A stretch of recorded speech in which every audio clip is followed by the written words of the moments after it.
નમસ્તે મિત્રો, ગુજ્જુ ચેનલમાં આપનું હાર્દિક સ્વાગત છે। તો મિત્રો આપણે આજના વિડીયોમાં વાત કરવાના છે કે આપણે આરટીના ફોર્મ ક્યારે ભરાવાના છે તેના વિશે આપણે આજે સ્ટેપ બાય સ્ટેપ આપણે સંપૂર્ણ માહિતી આપણે લેવાના છીએ।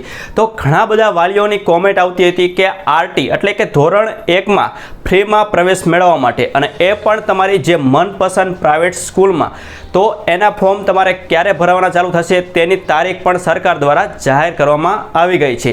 તો એ કઈ તારીખથી ફોર્મ ભરવાના ચાલુ થશે અને કઈ તારીખ સુધી એ આ ઓનલાઈન ફોર્મ ભરવાના રહેશે, તો તેના માટે તમારે કયા કયા ડોક્યુમેન્ટની જરૂર પડશે તે અગાઉથી તમારે તૈયાર કરવા જરૂરી છે। તો આપણે આજના વિડીયોમાં કઈ તારીખથી કઈ તારીખ એના ફોર્મ ભરવાના છે અને તેના માટે તમારે કયા કયા ડોક્યુમેન્ટ અગાઉથી તમારે તૈયાર કરવાની જરૂર પડશે તે આપણે સ્ટેપ બાય સ્ટેપ આપણે સંપૂર્ણ આ વિડીયોમાં આપણે માહિતી લેવાના છીએ। તો આ વિડીયો પૂરેપૂરો જોવાની કોશિશ કરજો જેથી કરીને તમને કોઈ પણ વસ્તુ છૂટી ન જાય। તો ચલો આપણે સ્ટેપ બાય સ્ટેપ આપણે માહિતી આપણે લઈ લઈએ। તો સૌથી પહેલાં તેની તારીખ ક્યારે જાહેર થઈ છે એ આપણે જોઈ લઈએ। તો અહીં નોટિસ બોર્ડ તમને દેખાડે છે। આપણે અત્યારે જે આરટીની જે ઓફિશિયલ વેબસાઇટ છે તેના ઉપર આપણે આવતારીએ છીએ, rt.orp.gujarat.com આ વેબસાઇટ ઉપર આપણે આવતારીએ છીએ। ત્યાં તમને નોટિસ બોર્ડ તમને જોવા મળે છે। આરટી એક્ટ હેઠળ 2026 અને 27 માટેની પ્રવેશની જાહેરાત કરી દેવામાં આવી છે।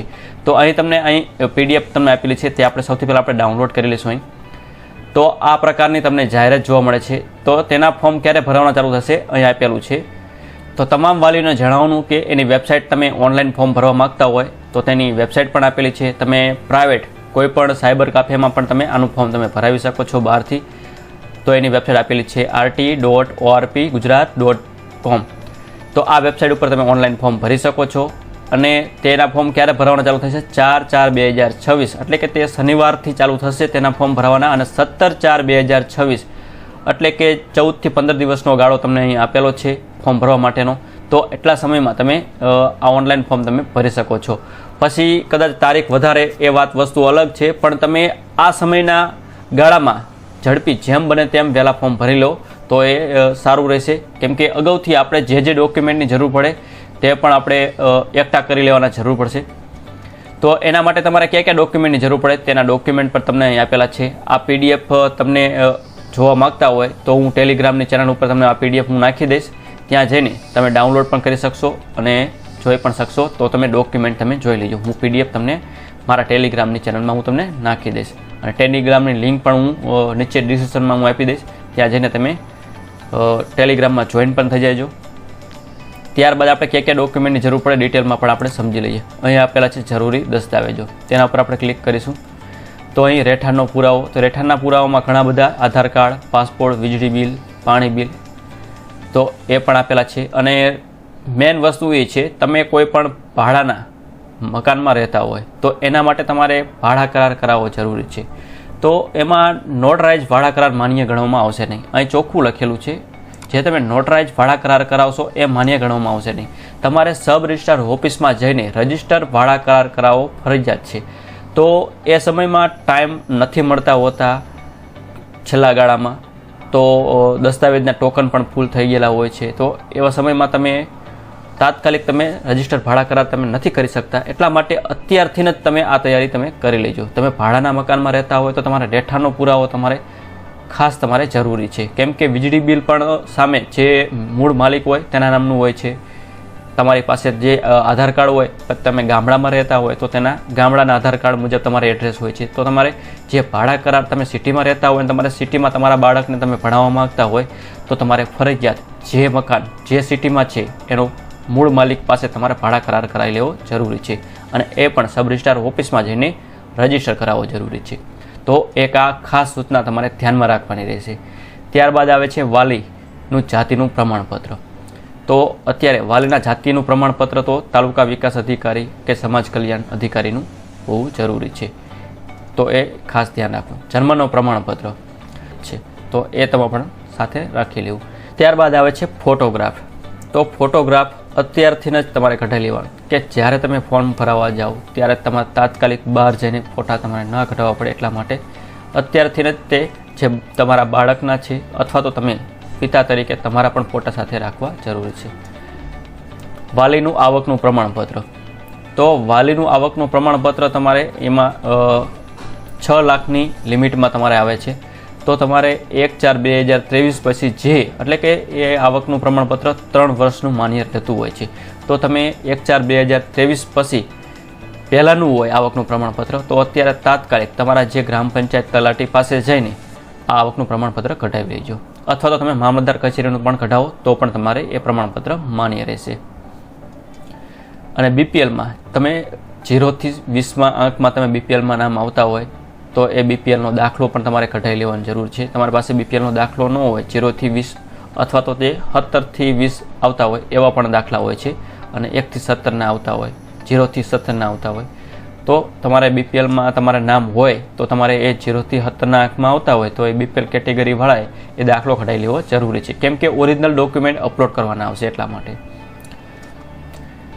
અહીં આવે છે વિચરતી જાતિ અને વિમુક્ત જાતિઓ માટે. તો એના માટે પણ તમારે જે સમાજ કલ્યાણ અધિકારીનો દાખલો હોય અથવા તો તાલુકા વિકાસ અધિકારીનો દાખલો હોય એ કઢાવી લેવા જરૂરી છે. ત્યારબાદ આવે છે અનાથ બાળકો માટે. તો અનાથ બાળકો માટે જે ચાઇલ્ડ વેલફેર કમિટી દ્વારા જે સર્ટિફિકેટ આપવામાં આવે છે એ સર્ટિફિકેટ હોવું જરૂરી છે. ત્યારબાદ આવે છે સંભાળ અને સંરક્ષણ જરૂરિયાતવાળા બાળકો. તો એના માટે પણ જે CWC વાળું પ્રમાણપત્ર જરૂરી છે. બાળગૃહના બાળકો, તો આ તમામ બાળકો માટે જે અનાથ બાળકો છે, બાળગૃહના બાળકો છે, તેના માટે જે ચાઇલ્ડ વેલફેર કમિટી એટલે કે CWCનું પ્રમાણપત્ર ફરજિયાત જરૂર પડે છે. જે નોર્મલ બાળકો માટે આવા કોઈ પણ સર્ટિફિકેટ ન હોય તો એ તમારે કોઈ પણ જરૂર નથી. આ ફક્ત અનાથ બાળકો માટે, બાળગૃહના બાળકો માટે જ આ સર્ટિફિકેટ જરૂરી છે. જે બાળ મજૂરી, સ્થળાંતર મજૂરીના બાળકો માટે, જે તો એક સ્થળેથી બીજા સ્થળે જઈ હોય તેવા લોકોને આ સર્ટિફિકેટ, લેબર સર્ટિફિકેટ કાઢેલું હોય છે રોજગાર વિભાગ શ્રમનો અધિકારી દ્વારા. તો એ પ્રમાણપત્ર તમારે એ રજૂ કરવાનું રહેશે. તો આવી રીતે તમને અહીં સર્ટિફિકેટ તમામ આપેલા છે. બાળકોનું આધાર કાર્ડ, વાલીનું આધાર કાર્ડ, બેંકની વિગત, સેલ્ફ ડિક્લેરેશન, આ બધા ડોક્યુમેન્ટ તમારે ફરજિયાત છે. ત્યારબાદ આવે છે આંગણવાડીમાં અભ્યાસ કરતા બાળકો હોય તો એના માટે તમારે 2 વર્ષ અભ્યાસ કરેલો હોવો ફરજિયાત છે બાળ આંગણવાડીમાં. તો તેનું પણ તમારે સર્ટિફિકેટ આવે છે. એ ફોર્મમાં તમારે ખાસ સહી સિક્કા કરાવવા જરૂરી છે. તો એ પણ તમે અત્યારથી સહી સિક્કા કરાવી લેજો જે આંગણવાડીમાં જે અભ્યાસ કરતા હોય તે. અને સંતાનમાં એકમાત્ર દીકરી હોય તે કેટેગરી માટે તો તમારે ફક્ત ને ફક્ત એક જ દીકરી હોય તો તેના માટે તમારે સિંગલ ગર્લ્સ ચાઇલ્ડ એવો દાખલો હોવો ફરજિયાત છે. તો એ પણ તમારે તલાટી પાસે, તો નગરપાલિકા વિસ્તારમાં રહેતા હોય તો તમારે ચીફ ઓફિસર પાસે, અને મહાનગરપાલિકાના વિસ્તારમાં રહેતા હોય તો સમકક્ષ જે અધિકારી હોય તેની પાસે તમે એ દાખલો કઢાવી લેજો. તો આવી રીતે તમારે તમામ ડોક્યુમેન્ટ અહીં આપેલા છે. તમે વેબસાઇટની મુલાકાત લઈને તમે આ ડોક્યુમેન્ટ તમે જોઈ શકો છો, અથવા તો તમે સાયબર કાફેમાં જે જગ્યાએ તમે ફોર્મ ભરવા માગતા હોય તેની પાસે પણ લિસ્ટ હોય છે ડોક્યુમેન્ટનું. તેની પાસે જઈને તમે એ ડોક્યુમેન્ટનું લિસ્ટ અત્યારથી જ લઈ લો તો પણ તમે ડોક્યુમેન્ટ બધા એકઠા કરી લેવા જરૂરી છે. તો તમે અત્યારથી તમે આ ડોક્યુમેન્ટ એકઠા કરવાની તમે તૈયારી કરશો તો તે સમય આવતા તમે માંડ આ ડોક્યુમેન્ટ તમે તૈયાર કરી શકશો. ત્યારબાદ તમે ઝડપી આ ઓનલાઈન ફોર્મ ભરી શકશો, કેમ કે પછી લાસ્ટમાં ફોર્મ ભરવા જશો તો આ ભાડા કરાર જેવા પ્રશ્નો પણ આવશે, અથવા તો જે વેબસાઇટ ઉપર જે સર્વર એરર આવતી હોય તેવા બધા ઘણા નાના મોટા પ્રોબ્લેમ આવશે. તો એવા પ્રોબ્લેમને તમારે સોલ્વ ન કરવો પડે, એટલે કે આ બધા પ્રોબ્લેમને તમારે સામનો ન કરવો પડે એટલા માટે તમે અગાઉથી તૈયારી થઈને આ ઓનલાઈન ફોર્મ તમે ભરી શકશો. અને જ્યારે આ ઓનલાઈન ફોર્મ ભરવાના ચાલુ થશે અને એ ઓનલાઈન ફોર્મ તમારે કઈ રીતે ભરાવે, તેમાં કયા પ્રકારના પ્રોબ્લેમ આવશે તેનો વિડીયો આપણે બાદમાં એનો લઈ લઈશું. અત્યારે આપણે ફક્ત એટલું જ કે આપણે ડોક્યુમેન્ટ તૈયાર કરીને રાખવી, અને જ્યારે પણ ફોર્મ ભરવાના ચાલુ થાય ત્યારે એનો વિડીયો આપણે મૂકી દઈશું. તો આજના વિડીયો માટે આપણે આટલું જ તે. જય હિન્દ, જય ભારત.